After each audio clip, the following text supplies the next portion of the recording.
नमस्कार दोस्तों, आप लोगों का बहुत बहुत स्वागत है आपके अपने यूट्यूब चैनल पर। दोस्तों, आज की इस वीडियो में जो भी फ्रेंड्स लोग रेलवे की किसी न किसी एग्ज़ाम से संबंधित तैयारी कर रहे हैं, दोस्तों आप लोग चाहे एनटीपीसी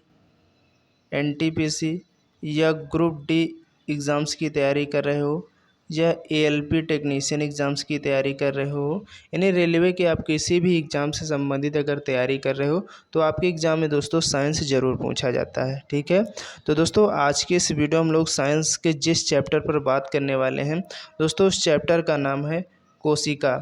यानी दोस्तों कोशिका के सिद्धांत, कोशिका की संरचना, कोशिका के कार्य, इस टॉपिक से संबंधित जितने भी दोस्तों आपके रेलवे के एग्ज़ाम में यानी इस टॉपिक से जो भी क्वेश्चन आपके एग्ज़ाम में पूछे गए, उन सभी क्वेश्चंस पर दोस्तों हम लोग डिस्कस करने वाले हैं।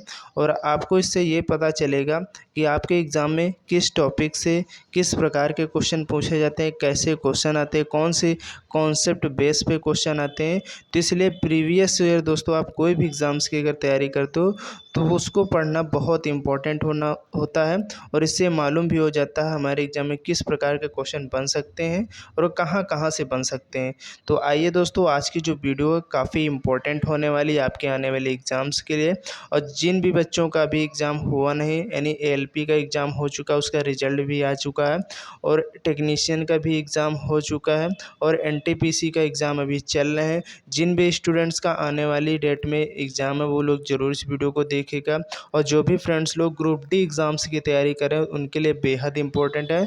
लगातार हमारी क्लास के साथ जुड़े रहिएगा। 100% दोस्तों अगर इतना ही आप पढ़ लेते हो, प्रीवियस ईयर ही को ही दोस्तों आप लोग अगर अपने माइंड में सेट कर लेते हो तो यहीं से आपका काम हो जाने वाला है। ठीक है, तो इसलिए जो भी फ्रेंड्स लोग हमारे इस चैनल पर पहली बार आए हैं, अगर आप लोगों ने अभी तक चैनल को नहीं सब्सक्राइब किया है तो प्लीज़ आप लोग चैनल को सब्सक्राइब करना बिल्कुल भी मत भूलिएगा। तो आइए दोस्तों हम लोग स्टार्ट करते हैं आज की इस वीडियो को। तो दोस्तों आपकी स्क्रीन पर फर्स्ट क्वेश्चन है, जैसा कि आप लोग देख पा रहे हैं कि निम्नलिखित में से कौन सा कोशिकीय घटक अधिकांश प्राकेंद्रिकियों में मौजूद नहीं होता है। तो दोस्तों आपको ध्यान रखना है वो है केंद्रक झिल्ली। दोस्तों अगर केंद्रक झिल्ली की बात करें, एक ऐसा ये कोशिकीय घटक है जो आपकी प्रोकैरियोटिक्स होते हैं उनमें मौजूद नहीं होता। ठीक है, आइए यहाँ पर देखिए नीचे डिटेल भी दिया गया है हर एक क्वेश्चन को, उसको हम लोग भी समझते चलेंगे। ठीक है, आइए देखते हैं। तो यहाँ पर दोस्तों जो बताया गया है कि जो कोशिका के केंद्रक का वह कोशिकीय घटक जिसकी अधिकांश प्राकेंद्रियाँ मौजूद नहीं होती हैं उसे क्या कहते हैं, उसे केंद्रक झिल्ली कहते हैं।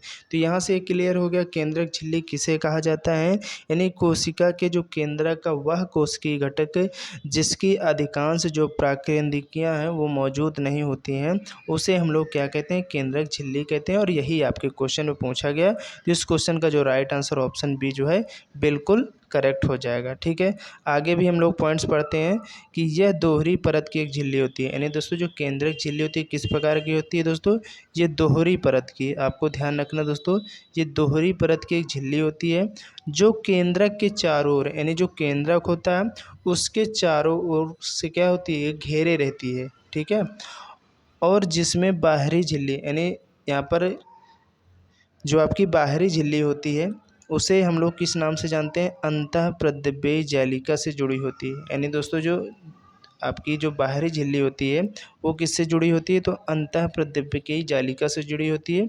और जो जुड़ी होती है इस पर क्या पाए जाते हैं, तो इस पर दोस्तों राइबोसोम पाए जाते हैं। ये भी ध्यान रखना, आपके एग्जाम में पूछा जा सकता है कि जो कोशिका के केंद्रक की जो बाहरी झिल्ली अंतःप्रद्रव्य की जालिका से जुड़ी होती है उसके ऊपर क्या पाए जाते हैं, तो राइबोसोम्स पाए जाते हैं। तो ये भी आपको ध्यान रखना है। ठीक है, और कोशिका में केंद्रक की खोज, यानी कोशिका में दोस्तों जो केंद्रक की खोज है वो किसके द्वारा की गई थी, ये भी आपको ध्यान रखना, इंपॉर्टेंट पॉइंट है।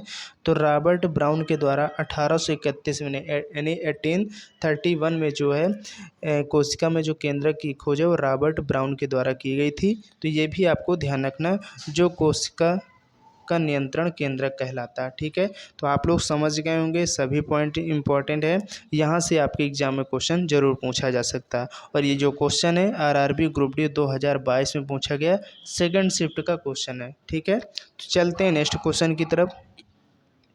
और दोस्तों नेक्स्ट क्वेश्चन है आपकी स्क्रीन पर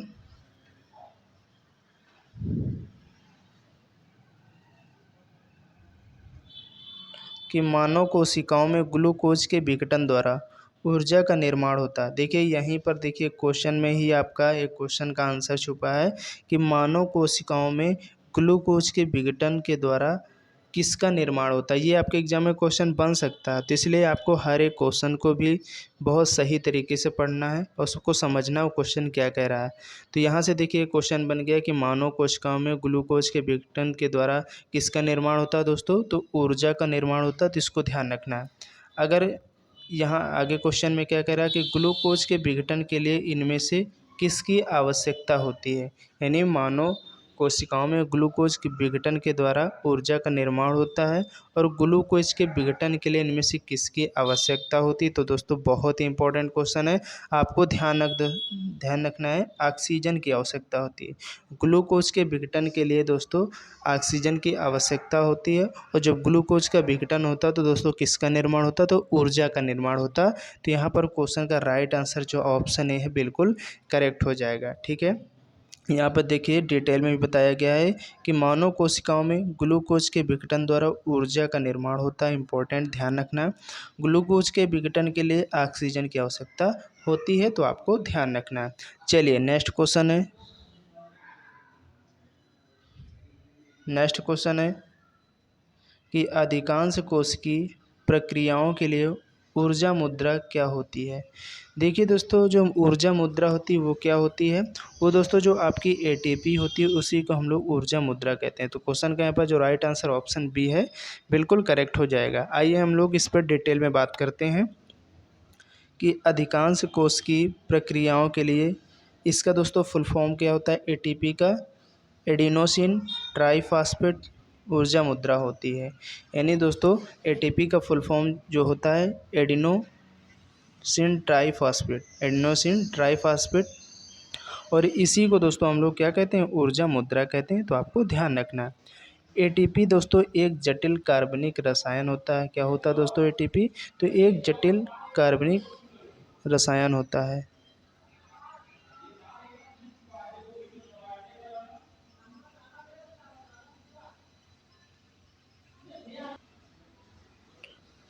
तो दोस्तों यह जो है एटीपी एक जटिल कार्बनिक रसायन होता है एवं यह जीवित कोशिकाओं में आदि में पाया जाता है। ठीक है, जो यह जीवित कोशिकाओं में कई प्रकार की अलग अलग प्रक्रियाओं के चलने के लिए ऊर्जा आदि प्रदान करने का कार्य करता है। यानी दोस्तों एटीपी के अगर कार्य की बात करें तो दोस्तों जो कई प्रकार की जो जीवित कोशिकाएं उनमें जो कई प्रकार की प्रक्रियाएं होती हैं, उनमें जो कई प्रकार के मूवमेंट होते हैं, उनको चलाने के लिए दोस्तों ये ऊर्जा का जो है आदान प्रदान करता है। इसका यही एक मुख्य कार्य है। तो आपको ध्यान रखना, आपके एग्जाम में पूछा जा सकता है कि जो ऊर्जा मुद्रा एटीपी है इसका कार्य क्या होता है। तो इसका कार्य होता है दोस्तों ऊर्जा का आदान प्रदान करना। ठीक है, जैसे कि आवेग प्रसार, मांसपेशियों का संकुचन, रासायनिक विश्लेषण, तो ये सभी इम्पोर्टेंट आपको ध्यान रखना है।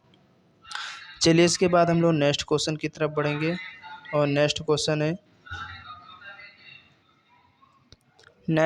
है दोस्तों कि किस कोशिकांग को कोशिका की आत्महत्या की थैली के रूप में जाना जाता है। बहुत इंपॉर्टेंट क्वेश्चन, कई बार आपके हर एक एग्जाम में क्वेश्चन पूछा जाए, एनटीपीसी उठाकर देख लीजिए या आप एलपी टेक्नीशियन की बात कर लीजिए या आप ग्रुप डी के, हर एक एग्जाम में दोस्तों क्वेश्चन हमेशा पूछा जाता है। तो आपको ध्यान रखना दोस्तों, कोशिका की जो आत्महत्या की थैली के रूप में किसको जाना जाता है, तो वह दोस्तों आपका है लाइसोसोम। दोस्तों जो लाइसोसोम है इसको कोशिका की आत्महत्या की थैली कहा जाता है। तो क्वेश्चन का यहाँ पर जो राइट आंसर ऑप्शन डी है बिल्कुल करेक्ट हो जाएगा। आइए दोस्तों हम लोग इस पर डिटेल में बात कर लेते हैं। देखिए यहाँ पर डिटेल में क्या दिया गया है कि लाइसोसोम को कोशिका की आत्महत्या की थैली के रूप में जाना जाता है क्योंकि इनमें क्या होते हैं, हाइड्रोलिटिक एंजाइम पाए जाते हैं। क्योंकि दोस्तों आपका जो लाइसोसोम होता है इसमें आपके जो है हाइड्रोलिटिक जो एंजाइम है ये पाए जाते हैं।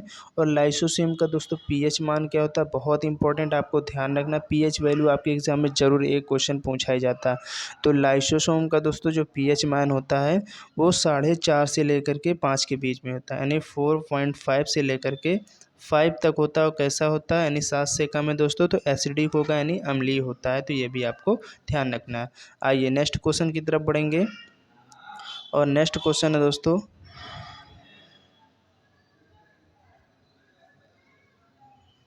नेक्स्ट क्वेश्चन है कि कोशिका में 6 कार्बन वाले अणु, ग्लूकोज के 3 कार्बन वाले अणु पाइरूवेट में विखंडन की प्रक्रिया कहाँ पर होती है।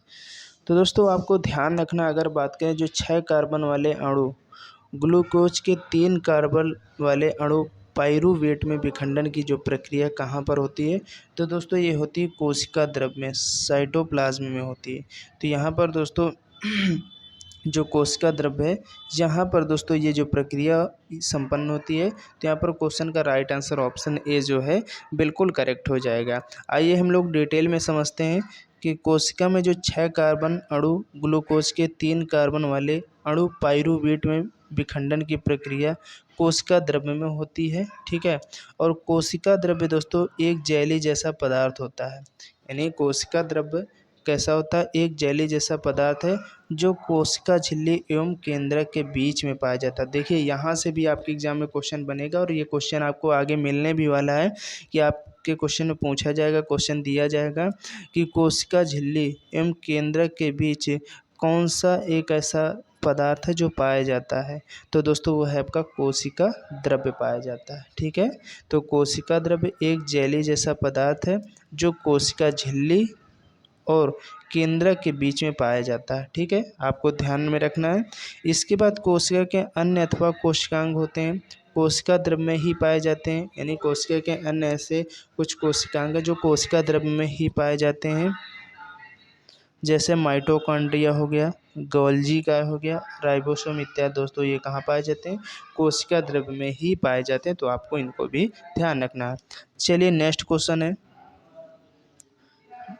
नेक्स्ट क्वेश्चन है कि प्रोकैरियोटिक राइबोसोम की उप इकाई संरचना क्या होती है। तो दोस्तों जो प्रोकैरियोटिक राइबोसोम होते हैं, इनकी जो उप इकाई है, इनकी जो संरचना वो क्या होती है, तो आपको ध्यान रखना इम्पोर्टेंट है। तो दोस्तों इनकी जो संरचना होती है 50S और 30S, यानी 50S एंड 30S होती है। आइए डिटेल में समझते हैं दोस्तों कि प्रोकैरियोटिक जो राइबोसोम कोशिका की जीव द्रव्य झिल्ली से जुड़े होते हैं। अभी आप लोग पीछे पढ़ चुके हैं कि जो प्रोकैरियोटिक राइबोसोम जो होते हैं वो कोशिका की जीव द्रव्य जो झिल्ली है उससे जुड़े होते हैं। अगर इनके आकार की बात करें दोस्तों तो इनका जो आकार है 15 से 20 नैनोमीटर आकार की होती हैं।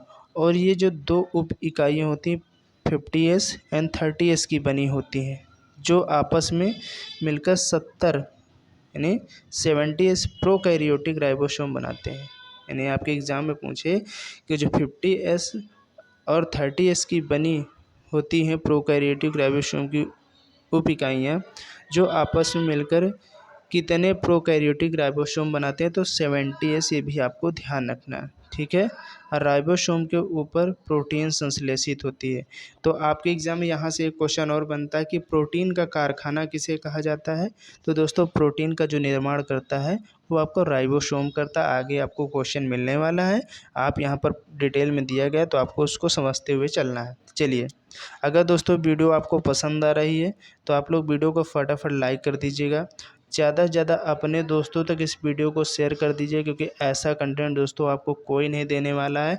देख लीजिए आपके एग्ज़ाम के ही क्वेश्चन है, कैसे क्वेश्चन आपके एग्ज़ाम में पूछे जाते हैं, और यही अगर डिटेल में क्वेश्चन को पढ़ लेते हो तो 100% होते हैं। इन्हीं क्वेश्चन में से आपके एग्ज़ाम में क्वेश्चन बिल्कुल देखने को मिलने वाला। बस हमारे साथ आपको लगातार जुड़े रहना है और हमारे इस चैनल में जो है हर एक वीडियो को आपको देखते रहना है। चलिए नेक्स्ट क्वेश्चन है कि प्राकेंद्रकी कोशिका जो प्रोकैरियोटिक सेल की कुछ विशेषताओं का उल्लेख नीचे किया गया है और दिए गए विकल्पों में से गलत विकल्प का चयन करना है। यानी इनमें से आपको छांटना कि कौन सा ऑप्शन जो है गलत है, ठीक है। आइए हम लोग चेक करते हैं। तो यहाँ पर अगर बात करें झिल्लीबद्ध कोशिकाओं की मौजूदगी नहीं होती है दोस्तों, ये तो हमने नहीं पढ़ा है। तो चलिए इसको अलग रखते हैं। आगे चेक करते हैं कि अत्यधिक छोटा आकार होता है। देखिए अभी हम लोगों ने पढ़ा 15 से 20 नैनोमीटर का दोस्तों इनका जो है वो आकार होता है, तो ये तो बात तो सही है। एकल गुणसूत्र, हाँ ये एकल गुणसूत्री होती है, इसका नाभिकीय क्षेत्र केंद्र काप कहलाता है। ठीक है, तो ये भी बात सही है। तो यहाँ पर दोस्तों जो ऑप्शन ए है यही विकल्प गलत है और यही को हम लोग छाँटना था, तो इस क्वेश्चन का राइट आंसर जो ऑप्शन ए है बिल्कुल करेक्ट हो जाएगा। आइए हम लोग डिटेल में भी समझ लेते हैं, यहाँ नीचे दिया भी गया है।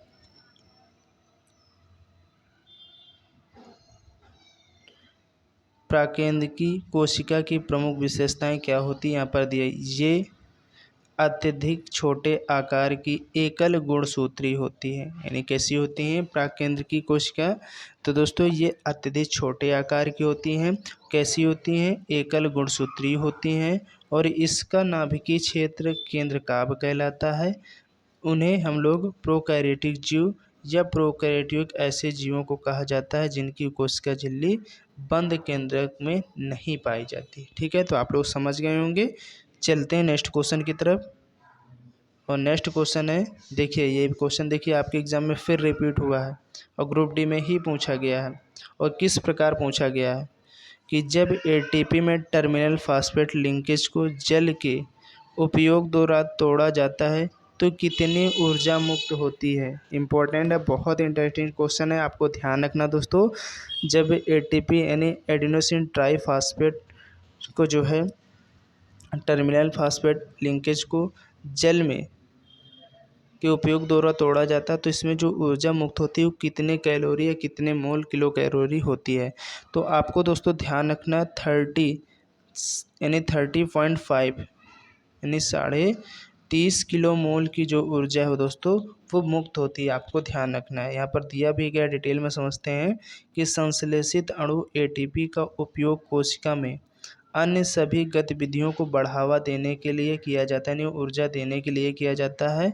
और इन प्रक्रियाओं में जो एटीपी टूट जाता है जो एक निश्चित मात्रा में ऊर्जा पैदा करता है और जो कोशिका में होने वाली ऊष्माशोषी अभिक्रिया को चला सकता है। ठीक है, आगे देखते हैं।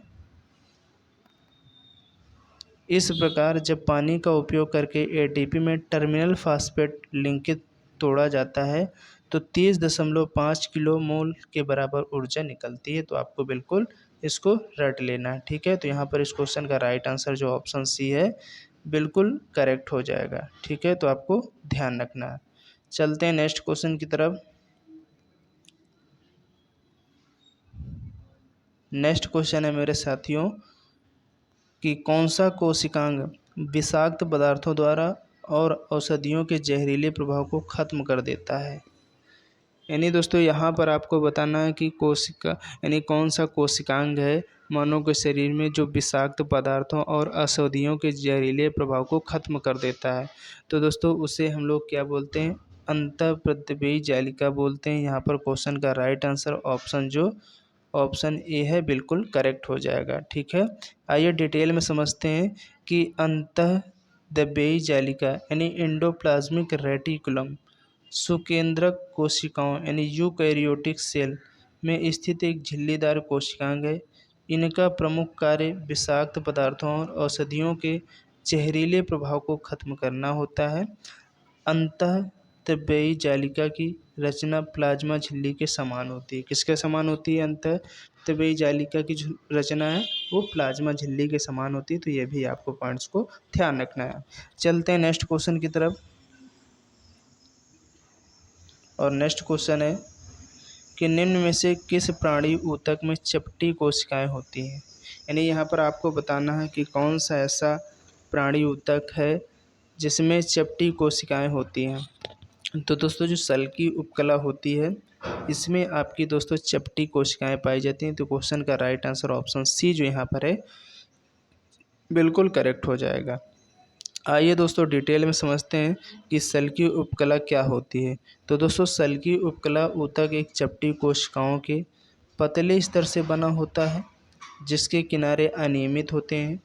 यानी आपके एग्जाम में पूछे अगर आपसे कि सल की उपकला के जो किनारे हैं किस प्रकार के होते हैं, दोस्तों अनियमित होते हैं, अनियमित आकार के होते हैं, कोई इसका निश्चित आकार नहीं होता। यह ऊतक रक्त वाहिकाओं की भित्ति में तथा फेफड़े के वायुकोश में पाया जाता है और यह विसरण सीमा का कार्य करता है। इम्पॉर्टेंट दोस्तों ध्यान रखना है, सल्की उपकला जो है ये विसरण सीमा का कार्य करता है और ये पाया कहाँ जाता है, तो जो रक्त वाहिकाओं की भित्ति में तथा फेफड़ों के जो वायुकोश है वहाँ पर पाया जाता है। तो इन पॉइंट्स को भी आपको ध्यान रखना है। चलिए नेक्स्ट क्वेश्चन है,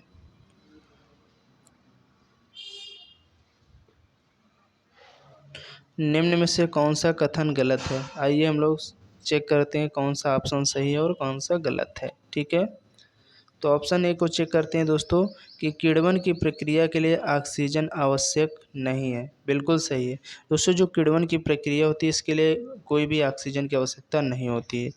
नेक्स्ट ऑप्शन, श्वसन के प्रथम चरण में पायरुविक अम्ल का निर्माण होता है। बिल्कुल सही है दोस्तों, आपका जो श्वसन का जो पहला चरण होता है इसमें पायरुविक जो अम्ल होता है उसका निर्माण होता है।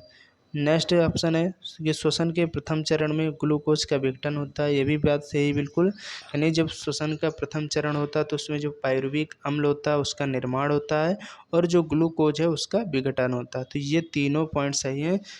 आइए ऑप्शन डी को देखते हैं कि माइटोकॉन्ड्रिया में ऑक्सीजन की सहायता से एसिटिक अम्ल का विघटन होता है। नहीं, बिल्कुल गलत है दोस्तों, इस क्वेश्चन का राइट आंसर ऑप्शन डी हो जाएगा। ठीक है, आपको ध्यान रखना है यही गलत है और इसी को चेक करना था। आइए हम लोग यहाँ पर डिटेल में समझते हैं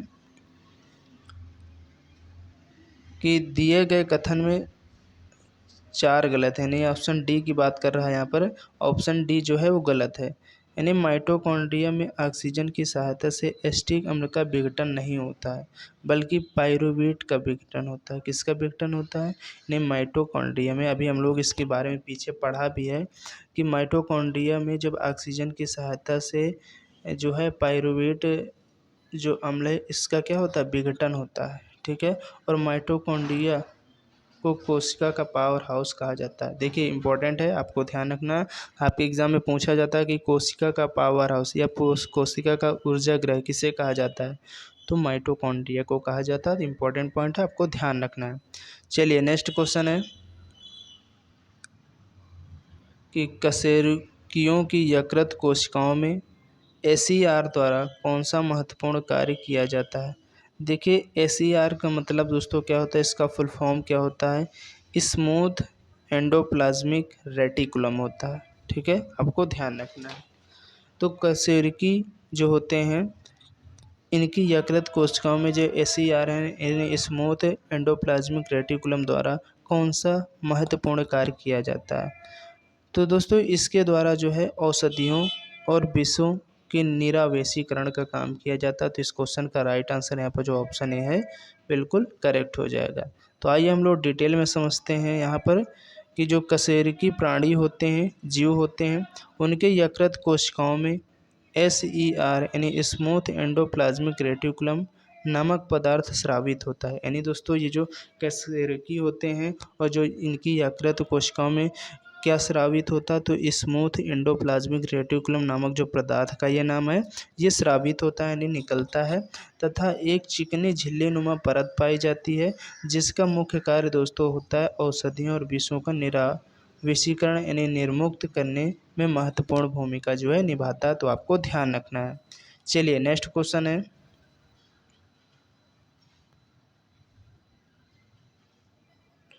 नेक्स्ट क्वेश्चन है दोस्तों कि नीचे दिए गए चित्रों में ए और बी में 2 प्रकार के कोशिका विभाजनों को दर्शाया गया है। इसके संबंध में कौन सा विकल्प निम्न प्रश्नों का सही उत्तर प्रदान करता है।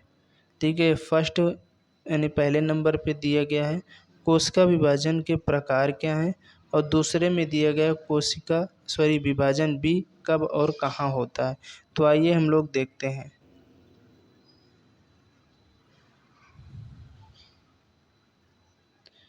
पहले हम पूछा दोस्तों कोशिका विभाजन कितने प्रकार का होता है। तो अगर हम बात करें दोस्तों कोशिका विभाजन की, तो कोशिका विभाजन आपका दोस्तों जो है 2 प्रकार का होता है।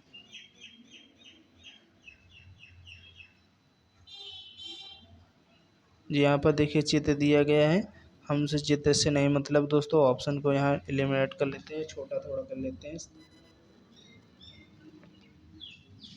अब आप लोगों को दिख रहा होगा। ठीक है, तो यहाँ पर दोस्तों आपसे पूछा जा रहा है कि कोशिका विभाजन कितने प्रकार का होता है। तो दोस्तों अगर कोशिका विभाजन की बात करें तो दोस्तों कोशिका विभाजन 2 प्रकार का होता है। कितने प्रकार का होता है दोस्तों? 2 प्रकार का होता है। एक समसूत्री होता है, ठीक है, एक समसूत्री विभाजन होता है और दूसरा दोस्तों आपका अर्धसूत्री होता है। कैसा होता है?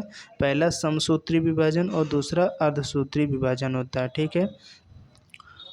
और उसमें जो कोशिका विभाजन है कब और कहाँ होता है?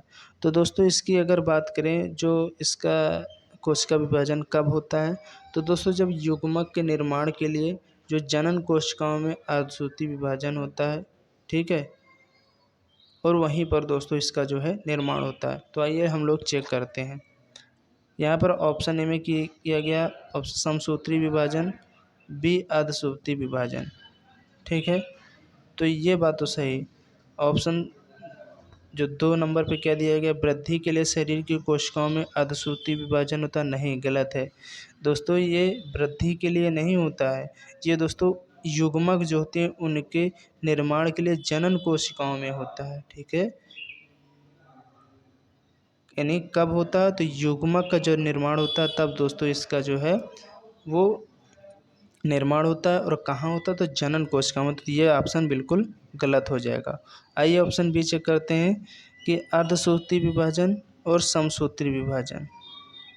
देखिए दोस्तों ये भी गलत है। ऑप्शन जो ए दिया गया था उसमें, तो ए दोस्तों पहले समसूत्री होता है फिर इसके बाद अर्धसूत्री होता है। तो यहाँ पर ये गलत दिया गया। बाकी जो ऑप्शन 2 नंबर पर दिया गया युग्मकों के निर्माण के लिए जनन कोशिकाओं में अर्धसूत्री विभाजन होता है, ये बात बिल्कुल सही। लेकिन जो पहले नंबर में दिया गया ये गलत, तो इसकी वजह से ऑप्शन बी भी गलत।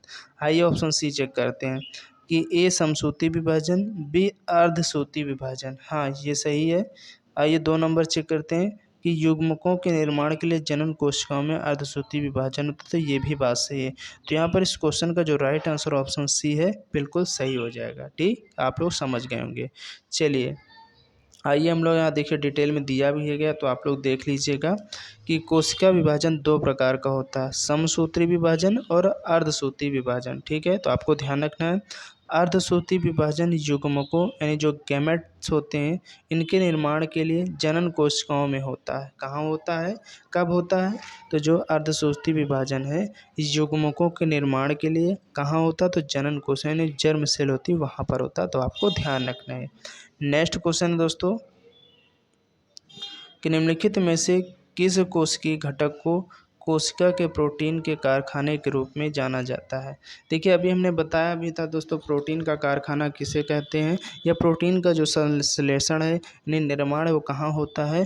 तो दोस्तों वो आपका राइबोसोम में होता है। क्वेश्चन का राइट आंसर ऑप्शन ए जो है बिल्कुल करेक्ट हो जाएगा। चलिए इसके बाद नेक्स्ट क्वेश्चन है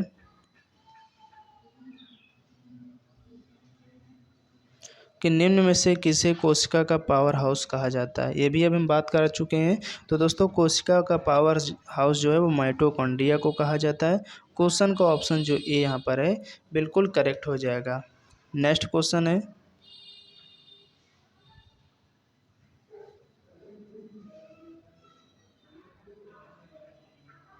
कि यूकैरियोटिक कोशिकाओं के लिए निम्न में से किस कोशिकाओं को आत्मघाती थैली भी कहा जाता है? दोस्तों आत्मघाती थैली जो है वो किसको कहा जाता है ये भी हम बात कर चुके हैं। आपका जो लाइबोसोम है, लाइबोसोम को दोस्तों जो है आत्मघाती थैली के रूप में जानते हैं। तो क्वेश्चन का राइट आंसर ऑप्शन जो डी यहाँ पर है बिल्कुल करेक्ट हो जाएगा। आइए इसके जो इम्पोर्टेंट पॉइंट्स है उस पर हम लोग बात कर लेते हैं। यह एक झिल्ली आबंध कोशिकांग है जिसमें प्रचुर मात्रा में अम्लीय हाइड्रोलेजेज एंजाइम यानी हाइड्रोलिटिक एंजाइम या हाइड्रोलेजेज एंजाइम पाए जाते हैं जो सभी प्रकार के जैविक बहुलक यानी कार्बोहाइड्रेट, प्रोटीन, लिपिड और न्यूक्लिक अम्लों का पाचन करता है। यह प्रोकैरियोटिक कोशिका और परिपक्व आरबीसी को छोड़कर अन्य सभी कोशिकाओं में पाया जाता है। वो अंतःप्रद्रव्यी जालिका के द्वारा दोस्तों जो है इसका क्या होता है? तो दोस्तों इसका लाइबोसोम के एंजाइमों का निर्माण होता है। तो आपको ध्यान रखना है। तथा चारों ओर की झिल्ली निर्माण गोल्जी काय द्वारा होता है, यानी इसके जो चारों ओर की जो झिल्ली होती है उसका निर्माण किसके द्वारा होता है, तो जो आपका गोल्जी काय होता है इसके द्वारा होता है। और कोशिका के क्षतिग्रस्त या मृत हो जाने पर लाइबोसोम क्या होते हैं, फट जाते हैं और मुक्त एंजाइम अपनी ही कोशिका में पचा देता है। इस कारण लाइबोसोम को कोशिका की आत्मघाती थैली कहते हैं। तो आप लोग समझ गए होंगे, आपको बिल्कुल हर एक पॉइंट समझ में आ गया होगा, ठीक है। तो आपको ध्यान रखना है। और दोस्तों आज की इस वीडियो में हम लोग इतने ही क्वेश्चन करेंगे, क्योंकि हम ज़्यादा बड़ी आपको वीडियो नहीं प्रोवाइड कराएंगे, क्योंकि आप लोग कोई भी हम वीडियो प्रोवाइड करवाते हैं तो आपको उसको पूरी शुरू से लास्ट तक देखते ही नहीं, तो क्या मतलब, इसीलिए आपको 15-20 क्वेश्चन डेली हम इसी तरह आप तक प्रोवाइड करवाते रहेंगे और आप लोग उस वीडियो को देखते भी हैं। ज़्यादा बड़ी वीडियो आपको देना ठीक नहीं है, क्योंकि आपको उस कंटेंट को देखना है नहीं। अगर आप लोग दोस्तों यकीन मानिएगा, अगर आप लोग इस बार 2025 में रेलवे में जॉब करना चाहते हो, अगर आप सिलेक्टेड होना चाहते हो, तो अगर आप साइंस के बारे में टेंशन ले रहे हो तो बस इन्हीं क्वेश्चंस को आपको डिटेल में पढ़ना है। और देख लीजिए आपके एग्ज़ाम के ही क्वेश्चन है 100% दोस्तों। अगर इन सभी क्वेश्चंस को आप एक बार अच्छे से पढ़ लेते हो तो यहीं से आपके एग्ज़ाम में क्वेश्चन देखने को मिलने वाला है और हर एक क्वेश्चन को आप बिल्कुल सही करके आने वाले हो। तो चलते हैं दोस्तों, आज की इस वीडियो में हम लोग यहीं तक क्वेश्चन किए हैं। इसके आगे जो क्वेश्चन है वो हम लोग नेक्स्ट पार्ट में लेकर के आएंगे और नेक्स्ट पार्ट में करेंगे। तो उम्मीद करते हैं दोस्तों आज का जो वीडियो आप लोगों को पसंद आया, तो आप लोग ज़रूर वीडियो को लाइक कर देना और ज़्यादा से ज़्यादा आपके जितने भी दोस्त लोग हैं उन तक इस वीडियो को ज़रूर शेयर कर दीजिएगा। और अगर आप लोगों ने अभी तक चैनल को नहीं सब्सक्राइब किया तो प्लीज़ आप लोग चैनल को सब्सक्राइब करना नहीं भूलिएगा। तो चलते हैं दोस्तों नेक्स्ट वीडियो के लिए, तब तक के लिए जय हिंद, जय भारत।